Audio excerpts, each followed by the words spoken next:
اللہ تعالیٰ نے ایک واقعہ بیان کیا ہے حضرت موسیٰ اور حضرت خضر علیہ السلام کا، کہ حضرت موسیٰ علیہ السلام عزم مصمم کر کے جب چلے تو اللہ فرماتا ہے کہ ہم نے حضرت موسیٰ علیہ السلام کو جس بندے کی نشانی بتائی تھی وہ بندہ ان کو وہاں مل گیا۔ سفید چادر اوڑھے حضرت خضر علیہ السلام وہاں لیٹے ہوئے تھے، تو یہ جا کے ان کے پاس کھڑے ہو گئے کہ حضرت میں آپ کی خدمت میں اس لیے آیا ہوں کہ اللہ نے آپ کو جو خصوصی علم عطا کیے ہیں میں ان کو سیکھنے کی غرض سے آپ کی چوکھٹ پہ آیا ہوں۔ کہا تم میرے ساتھ صبر نہیں کر پاؤ گے، معاملے مشکل ہیں، سفر دشوار ہے، منزل کٹھن ہے، اور میرے معاملات ایسے ہیں کہ تم اعتراض کرو گے اس کے بغیر تم رہ نہیں سکتے۔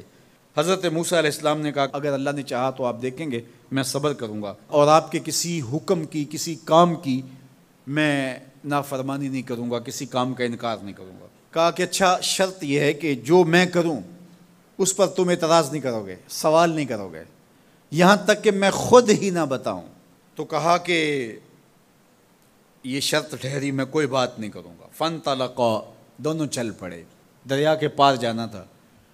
جو کشتی کا مالک تھا، کشتی بان تھا، وہ حضرت خضر علیہ السلام کو جانتا تھا تو اس نے کرایہ بھی نہیں لیا، لیکن جب کشتی پر سوار ہوئے تو عصا مار کے حضرت خضر علیہ السلام نے کشتی کا ایک پھٹا توڑ دیا۔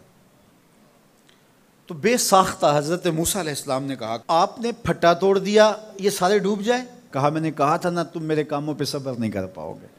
تو حضرت موسیٰ کو یاد آیا، کہا میں بھول گیا تھا، اس پر مواخذہ نہ کیجیے۔ پھر دونوں چل پڑے، بچے کھیل رہے تھے، ایک خوبصورت لڑکا وہ بھی بچوں میں کھیل رہا تھا۔ حضرت خضر آگے بڑھے اور اس کی گردن مروڑ دی، اس کو قتل کر دیا۔ صاحب شریعت تھے حضرت موسیٰ علیہ السلام، نہ رہ سکے، پھر بول پڑے ایک جان کو بغیر کسی جان کے بدلے میں قتل کر دیا، اس نے گوایا کیا تھا ہمارا؟ آپ نے بہت ہی جو ہے وہ غلط کام کیا، یہ کام اچھا نہیں کیا آپ نے۔ کہا میں نے کہا نہیں تھا کہ تم میرے ساتھ صبر نہیں کر پاؤ گے۔ کہا ایک موقع اور دے دیجئے، اب اگر میں نے کوئی اعتراض اٹھایا تو پھر دوبارہ مجھے آپ اپنی صحبت میں نہ رکھیے، عذر تمام ہو جائے گا۔ پھر دونوں چل پڑے، یہاں تک کہ ایک بستی میں دونوں آئے تو آپ نے بستی والوں سے کہا کہ ہم مہمان ہیں، آپ ہماری مہمان نوازی کیجیے، کھانا کھلائیے۔ تو انہوں نے انکار کر دیا، کہا کہ ہم تو آپ کو بلایا نہیں ہے، آپ خود آئے ہیں، آپ اپنے کھانے کا خود انتظام کیجیے۔ گزر رہے تھے گلی سے تو ایک دیوار گرنا چاہ رہی تھی، تو جلدی سے اس دیوار کو مرمت کر دیا۔ کہا حضرت ہم اگر چاہتے تو اس پہ اجر لے سکتے تھے، انہوں نے ہمیں کھانا تک نہیں دیا اور ہم ان کی دیواریں سیدھی کر رہے ہیں۔ کہا اب تمہاری میری جدائی ہو گئی، تم نے یہ بھی اعتراض کر دیا۔ تو انہیں یاد آیا کہ وہ یہ بھی اعتراض ہو گیا، اب میں تمہیں بتاتا ہوں کہ یہ 3 کام میں نے کیوں کیے۔ اللہ اکبر۔ اب سنیے، قرآن ہمیں بتاتا ہے کہ ظاہری علم بھی ہوتا ہے لیکن کوئی باطنی علم بھی ہوتا ہے۔ کہا وہ پہلی بات کشتی والی سنو، یہ 2 مسکین بچوں کی کشتی تھی، ان کے گھر کا چولہا اس کی کمائی سے جلتا تھا۔ دریا کنارے کنارے ایک ظالم بادشاہ رہا تھا جو لوگوں کی کشتیاں چھین رہا تھا، ہم نے تھوڑا سا عیب لگا دیا، وہ ٹوٹی کشتی چھوڑ کے چلا گیا۔ اب وہ تھوڑے سے پیسے لگا کے کشتی مرمت کرا لیں گے، گھر کا چولہا جلتا رہے گا، بتاؤ اچھا کیا یا برا کیا؟ کہا رہی بات اس بچے کی جس کو ہم نے قتل کیا، اس کے ماں باپ مومن تھے، نیک تھے، صالح تھے، بچے نے بڑا ہو کے بہت برا ہونا تھا، ہم نے اس کو قتل کر دیا، اللہ اس کے بدلے ان کو بہتر اولاد دے گا۔ علماء تفسیر نے لکھا ہے اس بچے کے بدلے میں اللہ نے ان والدین کو ایک بیٹی عطا کی جس کی نسل سے 70 نبی پیدا ہوئے۔ دیوار کی کہانی بھی سن لیجئے، یہ شہر کے 2 یتیم بچوں کی دیوار تھی اور اس کے نیچے ان کا خزانہ تھا اور ان کا باپ بڑا نیک تھا۔ خزانہ دیوار کے نیچے ہے، دیوار گرنا چاہ رہی ہے، کسی معمولی دھکے سے گر جاتی۔ 2 ہی صورتیں تھیں، یا وہ بچے خود اپنا خزانہ اٹھا لیتے یا لوگ اٹھا کے لے جاتے۔ لوگ اٹھا کے لے جاتے پھر بھی ہاتھ میں کچھ نہ آیا، اور اگر وہ خود اٹھا لیتے تو بچے ہیں، بچپنے کی وجہ سے وہ اس کو اڑا دیتے۔ تو ہم نے اس کے اوپر دیوار کھڑی کر دی، جب تک وہ اس قابل نہیں ہو جاتے کہ یہ خزانہ نکال کے اس کو صحیح مصرف پہ لگا سکیں، اتنی دیر تک دیوار گرے گی نہیں۔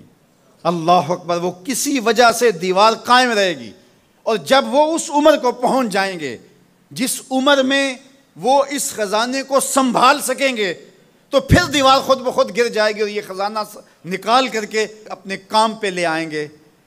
میں جب پہلی مرتبہ اس کو جو ہے وہ غور کے ساتھ تلاوت کیا تو مجھے یہ لگا کہ اس کا انطباق پاکستان کے حالات پہ بھی ہو سکتا ہے، اس لیے کہ یہ بھی یتیموں کا سرمایہ ہے۔ کتنے یتیم روتے بلکتے رہ گئے اور ان کے سر سے جو ہے وہ سائے اٹھ گئے اس وطن کے لیے، لیکن میرے مالک نے اس ملک کے خزانوں پر گہرے پہاڑ اور بڑی بڑی دیواریں کھڑی کر دی ہیں۔ جب تک یہ قوم بلوغت تک نہیں پہنچے گی اتنی دیر تک وہ خزانے ظاہر نہیں ہوں گے، اور جب یہ قوم اپنی بلوغت تک پہنچے گی، شعوری بلوغت، فکری بلوغت، علمی بلوغت، اور رب سے جو وعدہ کیا تھا پاکستان کا مطلب کیا، لا الہ الا اللہ، جب اس بلوغت تک یہ پہنچ جائے گی، اس وعدے کی تکمیل ہوگی، پھر رب دیوار ہٹا دے گا اور پاکستان کو اللہ اتنے خزانے دے گا اور پاکستان ایسا مالا مال ہوگا دنیا دیکھنے آئے گی انشاءاللہ۔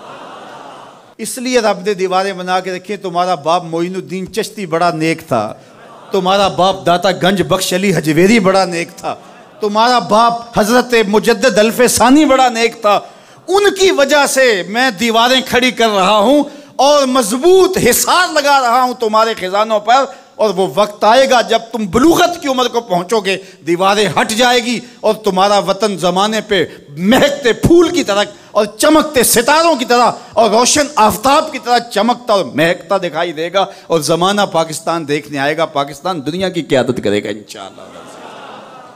تو کہا یہ تعویل ہے ان باتوں کی جو باتیں میرے رب نے مجھے بتائی، اور یہ میں نے اپنی مرضی سے نہیں کہیں، اور جو میں نے کیا اپنی مرضی سے نہیں کیا۔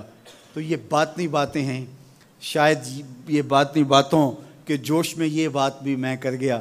وہ کیا کسی نے کہا تھا کہ بھری محفل میں ایک راز کی بات کہہ دی، بڑا بے ادب ہوں سزا چاہتا۔